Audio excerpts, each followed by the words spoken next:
नमस्ते दोस्तों, मैं प्रोफेसर सुभाष, हिंदी विभाग कुरुक्षेत्र विश्वविद्यालय कुरुक्षेत्र से आपके साथ आज चर्चा कर रहा हूँ। डॉक्टर रामविलास शर्मा, जो हिंदी के एक बहुत बड़े आलोचक हैं, विचारक, चिंतक हैं, इस निबंध का नाम है यथा अस्मै रोचते विश्वम, जिसका मुख्य विषय है कि एक साहित्यकार किस तरह से जैसा उसको रुचता है वैसे दुनिया को बदल करके लिख देता है। यानी एक साहित्यकार जो देखता है, जो उसके अनुभव होते हैं, जो वह महसूस करता है और जो वह लिखता है, उसमें क्या संबंध होता है, ये इस निबंध का मुख्य विषय है। और इस निबंध के माध्यम से जो साहित्य की दुनिया है उसको देखने की हमारी एक नज़र विकसित होती है। और ये इसलिए ज़रूरी है क्योंकि किसी भी व्यक्ति के व्यक्तित्व का निर्माण, उसकी सोच को बनाने में हमारे साहित्य की, महाकाव्यों की, लोक कथाओं की, इन सब की एक बड़ी भूमिका होती है, जो हमें परिवारों से, परंपरा से, हमारी शिक्षा से हमें मिलते हैं। जब हमारी सोच को बनाने में, हमारे विचार को बनाने में इन कथाओं, कहानियों, काव्यों, नाटकों की इतनी महती भूमिका है, उस पर नज़र डालना एक बहुत ही दिलचस्पी का विषय होता है कि किस तरह से इन्होंने हमारे व्यक्तित्व का निर्माण किया है। और इसी दृष्टि से हम ये देख पाते हैं कि जो हमने प्राप्त किया है, जो हमने सीखा है, उसमें कितनी बातें संग्रहणीय हैं और कितनी बातें त्याज्य हैं। दोस्तों, प्रस्तुत है डॉक्टर रामविलास शर्मा का लिखा हुआ निबंध यथा अस्मै रोचते विश्वम। प्रजापति से कवि की तुलना करते हुए किसी ने बहुत ठीक लिखा था, यथा अस्मै रोचते विश्वम तथा इदम परिवर्तते। कवि को जैसे रुचता है वैसे ही संसार को बदल देता है। यदि साहित्य समाज का दर्पण होता तो संसार को बदलने की बात न उठती। कवि का काम यथार्थ जीवन को प्रतिबिंबित करना ही होता, तो वह प्रजापति का दर्जा न पाता।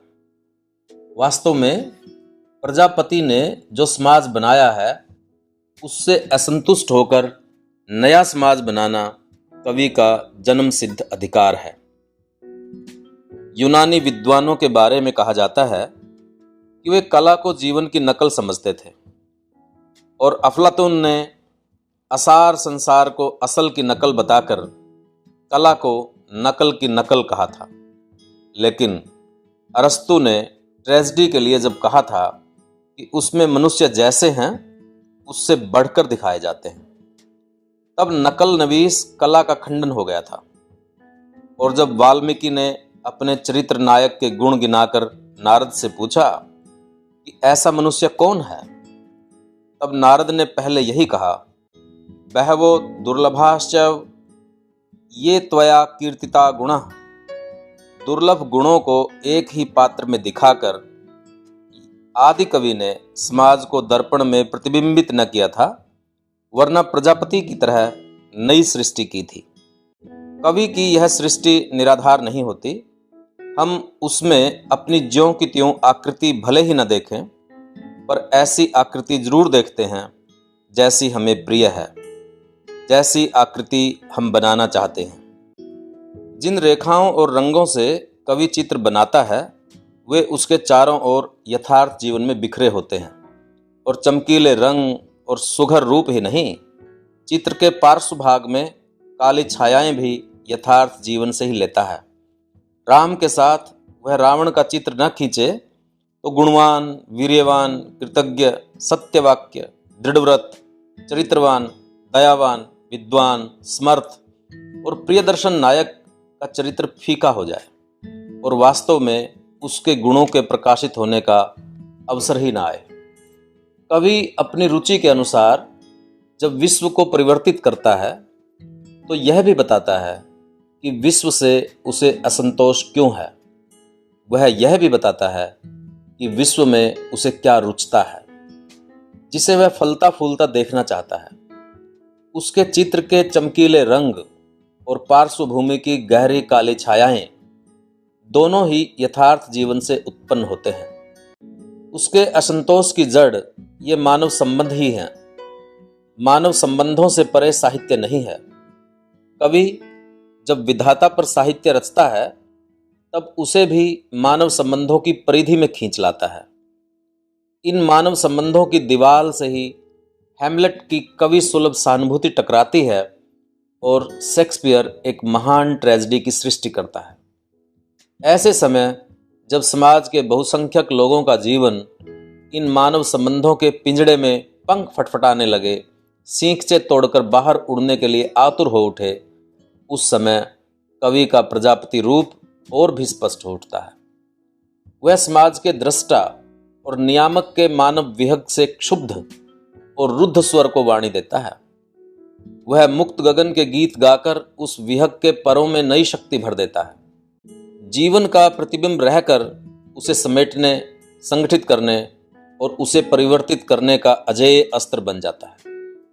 15वीं-16वीं सदी में हिंदी साहित्य ने यही भूमिका पूरी की थी। सामंती पिंजड़े में बंद मानव जीवन की मुक्ति के लिए उसने वर्ण और धर्म की सींचों पर प्रहार किए थे। कश्मीरी ललदेद, पंजाबी नानक, हिंदी सूर, तुलसी, मीरा, कबीर, बंगाली चंडीदास, तमिल तिरुवल्लुवर आदि आदि गायकों ने आगे पीछे समूचे भारत में उस जीर्ण मानव संबंधों के पिंजड़े को झकझोर दिया था। इन गायकों की वाणी ने पीड़ित जनता के मर्म को स्पर्श कर उसे नए जीवन के लिए बटोरा, उसे आशा दी, उसे संगठित किया और जहां तहां जीवन को बदलने के लिए, संघर्ष के लिए आमंत्रित भी किया।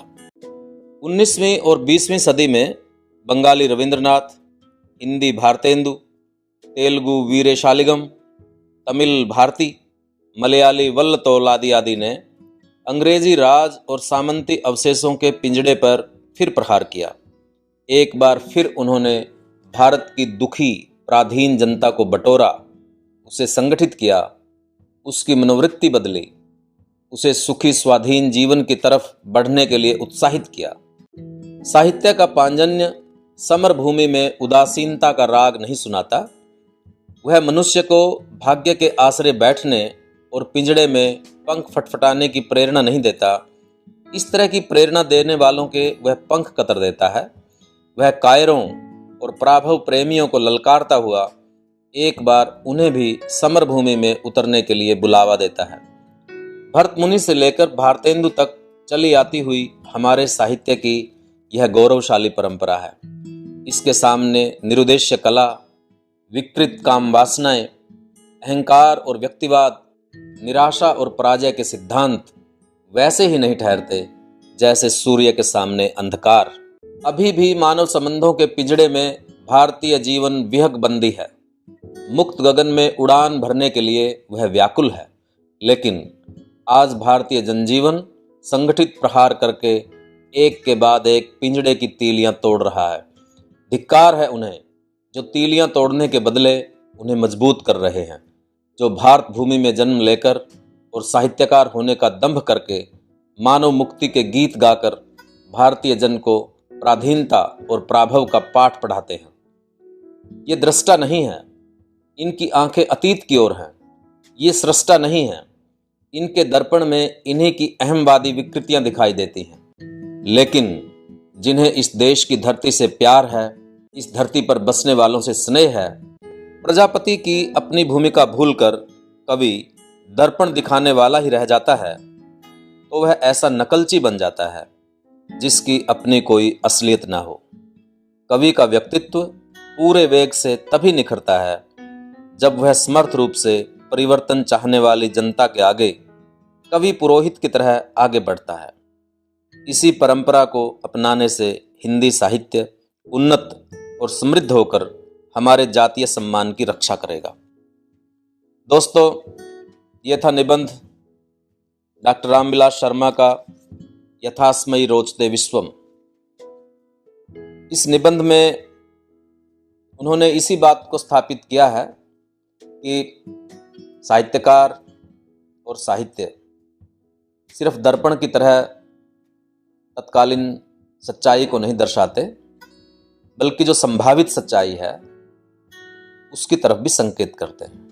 अरस्तु के समय से ही ये बात चल रही है और भारतीय काव्यशास्त्र में भी यही बात चल रही है कि साहित्यकार अपने मन की दुनिया, अपने सपनों की दुनिया जिस तरह की वो कल्पित करता है उस तरह से अपने चरित्रों का निर्माण करता है। लेकिन जिस तरह की घटना और किरदारों की वो निर्मित करता है, बेशक उसमें कल्पना का पुट होता है, लेकिन वो सच्चाई के साथ गहराई से जुड़े हुए होते हैं। कोई भी कल्पना यदि उसका संबंध सच्चाई से नहीं है तो वो कल्पना कभी रचनात्मक नहीं हो सकती। रचनात्मक कल्पना वही होगी जिसके पैर सच्चाई में है, जो उतना उड़ रही है जितना वो सच्चाई के साथ गहराई से संबंध रखती है। और इसी संबंध को काव्यशास्त्र के अनेक विद्वानों ने, अनेक चिंतकों ने इस पे विचार किया है कि साहित्यकार किस तरह से मानव संबंधों को परिवर्तित करके अपने साहित्य की दुनिया को निर्मित करता है और फिर वो साहित्य की दुनिया किस तरह से उसी तरह की दुनिया बनने लगती है। और इसको हम प्रत्यक्ष तौर पे भी अनुभव कर रहे हैं कि जिस तरह से मीडिया के अंदर छवियां प्रस्तुत की जाती हैं, फिल्मों के माध्यम से, टेलीविज़न के माध्यम से या अन्य साहित्य के माध्यम से, उसी तरह से लोग सोचने लगते हैं। और आधुनिक काल में, विशेष तौर पर डिजिटल युग में, ये एक बहुत भारी समस्या भी बनती जा रही है कि जिस तरह से एक तरह से झूठ को परोसा जा रहा है साहित्य के नाम पर, कहानियों के नाम पर और प्रचार के नाम पर, उसमें व्यक्ति उसी तरह का बनता जा रहा है।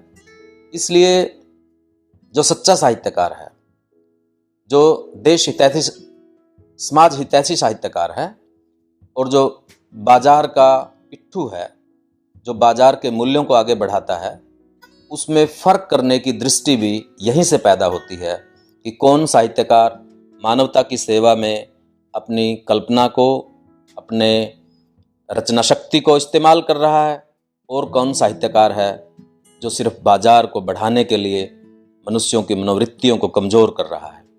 क्योंकि जैसे जैसे मनुष्य की मनोवृत्तियां कमज़ोर होंगी उसी तरह, उसी आकार में बाजार बढ़ता चला जाएगा।